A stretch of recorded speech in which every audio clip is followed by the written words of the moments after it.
दोस्तों, कहानी की शुरुआत होती है जेसन नाम के लड़के से, जो कि एक सोशल मीडिया पर्सनालिटी है और जेसन को सिंगिंग करना काफी अच्छा लगता है और इसकी सोशल मीडिया पर बहुत से वीडियोस भी अपलोड है। जेसन की एक बहन भी है, जोई। इन दोनों को parents Saint Adeline Catholic school में छोड़ने के लिए आते हैं और यहीं पर हम सारा नाम की एक लड़की को भी देखते हैं, जो कि जेसन को पसंद करती थी और जोई की रूममेट थी। जेसन के फादर जेसन को पढ़ाई पर फोकस करने के लिए कहते हैं, लेकिन जेसन सिंगिंग की दुनिया में जाने का ख्वाब देखता है। जेसन की फैमिली को देखकर सिस्टर रेबेका इनके पास आती है और पेरेंट्स को यह भरोसा दिलाती है कि वो इन दोनों की अच्छे से देखभाल करेगी। इसके बाद रेबेका नई टीचर सोफिया से मिलने जाती है, जिसका आज स्कूल में फर्स्ट डे था। रेबेका सोफिया को टीचर के सभी रूल्स बताती है और साथ ही मेकअप ना करने के लिए भी कहती है। ये सुनकर सोफिया तुरंत ही अपनी लिपस्टिक हटा देती है। जब रेबेका सोफिया को स्कूल दिखाती है तो तभी ने रास्ते में जेसन मिल जाता है, जिसे देखकर सोफिया जेसन से इंप्रेस हो जाती है और जेसन को ही देखती रहती है। इसके बाद सोफिया अपने कमरे में आकर अपना लैपटॉप ऑन करती है और जेसन की वीडियोस देखने लगती है। साथ ही जेसन को किस भी करती है। इससे हम ये जान पाते हैं कि सोफिया जेसन को पहले से जानती है। अगले दिन सोफिया क्लास अटेंड करने जाती है और जब वो स्टूडेंट्स को अपना इंट्रो दे रही थी तब वो देखती है कि जेसन सारा के साथ बिजी है।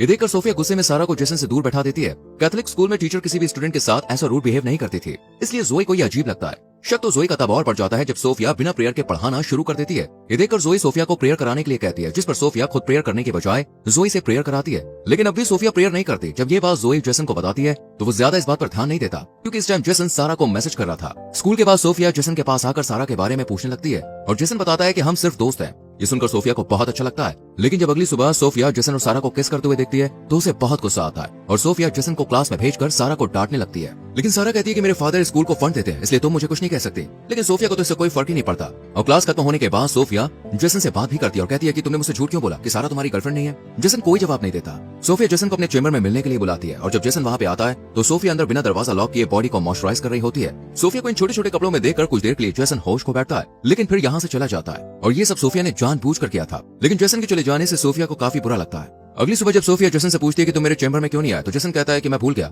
जेसन और जोई को स्कूल आए 1 हफ्ता गुजर चुका था, इसलिए इनके पेरेंट्स इन्हें वीकेंड पर घर ले जाते हैं। जेसन के चले जाने के बाद सोफिया भी रेबेका से अपनी आंटी की तबीयत खराब का बहाना लगाकर छुट्टी ले लेती है। इधर हम जेसन को देखते हैं जो अपने फादर से 1 साल का टाइम मांगता है ताकि वो पढ़ाई को होल्ड करके सिंगिंग को टाइम दे सके।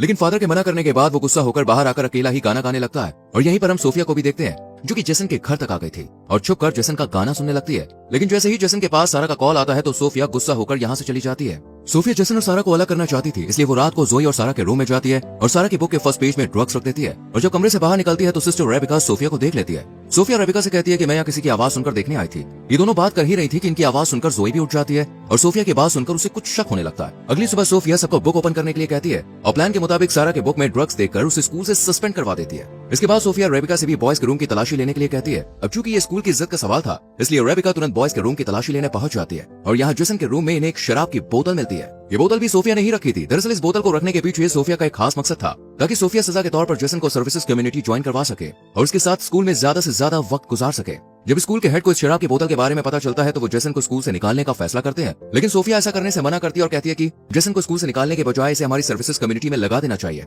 जेसन को सिस्टर्स का काम मिल जाता है। इसके बाद कहानी पास्ट में घूमती है, जहाँ पर हम सोफिया को देखते हैं जो सोशल मीडिया पर जेसन की वीडियोस देखकर उसकी फैन हो गई और फिर सोफिया रियल सिस्टर सोफिया से मिलने गई, जो कि जेसन के स्कूल में पढ़ाने आने वाली थी। लेकिन स्कूल आने से पहले सोफिया ने उसे मार दिया और उसके डॉक्यूमेंट्स बदलकर उसकी सिस्टर की यूनिफॉर्म पहनकर खुद सोफिया बनकर स्कूल पहुंच गई। और फिर कहानी प्रेजेंट में घूमती है, जहाँ जेसन स्कूल में काम कर रहा था। सोफिया भी इसकी हेल्प के बहाने से इसके पास चली आती है और यहाँ सोफिया जेसन का ध्यान अपनी तरफ खींचने के लिए शर्ट के बटन खोल लेती है। ये सब जोई भी देख रही होती है। इसी रात सोफिया खुद पर कंट्रोल नहीं कर पाती और जेसन के कमरे में चली जाती है और चुपके से मोबाइल रिकॉर्डिंग ऑन करके एक तरफ रख देती है। जेसन सोफिया को कमरे में देखकर हैरान रह जाता है और सोफिया जेसन के करीब आकर उसे किस करने लगती है। पहले तो जेसन इसे पाप बताकर मना करता है, लेकिन फिर वो भी सब भूलकर सोफिया के साथ इंटीमेट हो जाता है। अगली सुबह जेसन को अपनी गलती का एहसास होता है और वो चर्च में अपने पाप को फादर के सामने कन्फेस करने जाता है। लेकिन यहाँ फादर की जगह सोफिया होती है, जो कि जेसन की गोद में आकर बैठ जाती है और जेसन को किस करती हुई उसके साथ इंटीमेट हो जाती है।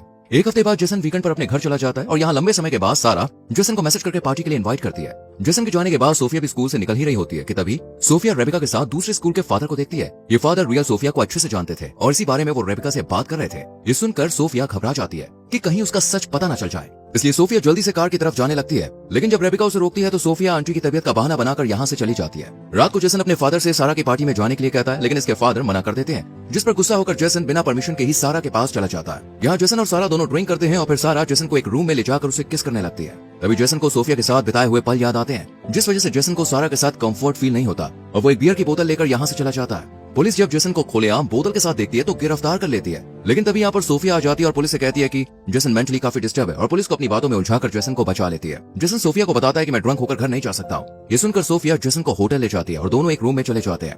वहीं दूसरी तरफ हम जेसन के पेरेंट्स को देखते हैं। जेसन की माँ जेसन के फादर को समझाती है कि हमें जेसन के इंटरेस्ट को नहीं दबाना चाहिए, हमें उसे एक मौका देना चाहिए। जेसन के फादर भी इसके लिए राजी हो जाते हैं। इधर सोफिया जेसन के सामने कपड़े चेंज करती है। यहाँ जेसन को समझ आ जाता है कि सोफिया उस पर नजर रख रही है, इसलिए जेसन सोफिया पर गुस्सा करता है और दोबारा इंटीमेट होने से भी मना कर देता है और सोफिया को अकेला छोड़कर बाहर आ जाता है। जेसन के फादर जेसन को ढूंढते हुए उसके पास आ जाते हैं और अपनी गलती के लिए उससे सॉरी बोलते हैं, साथ ही सिंगिंग में आगे बढ़ने के लिए भी कहते हैं। ये सुनकर जेसन भी अपने फादर के गले लग जाता है। अगले दिन जेसन और जोई जब स्कूल जा रहे होते हैं तो इनके घर के बाहर हम सोफिया को भी देखते हैं। सोफिया ने जाता हुआ देखकर खुद भी यहाँ से चली जाती है, लेकिन जोई इसकी कार को देख लेती है और स्कूल आकर जोई उस कार को ढूंढकर नंबर उतार लेती है। और जब इस कार के नंबर के बारे में जांच पड़ताल की जाती है तो पता चलता है कि ये सोफिया के नाम से ही रजिस्टर्ड है। ये देखकर जोई को समझ में आ जाता है कि सुबह घर के बाहर कोई और नहीं बल्कि सोफिया ही थी। इधर जेसन अपने कमरे में जाकर देखता है कि सोफिया बेहोश पड़ी है, इसलिए जेसन सोफिया को माउथ टू माउथ ऑक्सीजन देता है और सोफिया को होश आ जाता है। सोफिया का ये ड्रामा देखकर जेसन इस पर काफी गुस्सा करता है। जेसन जब हेड से सोफिया की शिकायत करने के लिए कहता है तो सोफिया से ब्लैकमेल करती है और इन दोनों के बीच जो कुछ भी हुआ उसे सबके सामने लाने की बात कहती है, जिससे जेसन डर जाता है। अगले सीन में हम देखते हैं कि रेबिका सारा को फिर से क्लास में ले आती है।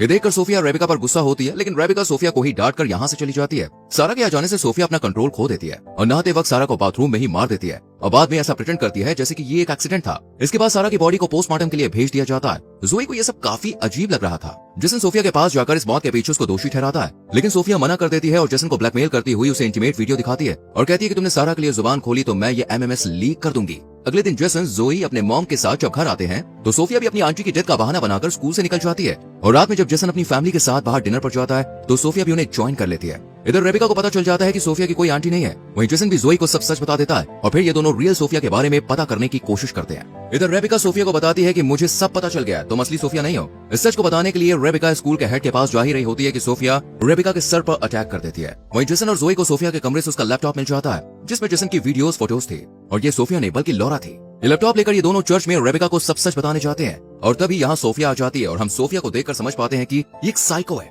इसलिए सोफिया कहती है कि तुमने सारे गाने मेरे लिए गाए, तुम मुझसे प्यार करते हो। और फिर सोफिया जोई पर अटैक कर देती है, लेकिन जेसन सोफिया को रोक लेता है, लेकिन सोफिया जेसन पर अटैक कर दोबारा जोई को मारने चली जाती है। लेकिन तभी रेबिका आकर सोफिया को रोक लेती है पर सोफिया उल्टा रेबिका को मारने लगती है और फिर पीछे से जेसन आकर सोफिया के पीठ पर स्क्रू से वार कर देता है और सोफिया मारी जाती है। और लास्ट में हम जेसन के फादर को देखते हैं जिन्होंने जोई को कार और जेसन को गिटार गिफ्ट किया था और इसी के साथ ये मूवी यहीं खत्म हो जाती है। दोस्तों, अगर आपको इस मूवी की एक्सप्लेनेशन अच्छी लगी हो तो वीडियो को लाइक और शेयर जरूर करें और ऐसी और मूवीज की एक्सप्लेनेशन के लिए चैनल को सब्सक्राइब करके बेल आइकॉन प्रेस करें जिससे आने वाली वीडियोस आपसे मिस ना हो। मिलते हैं आपसे अगली वीडियो में। Till then bye bye, take care.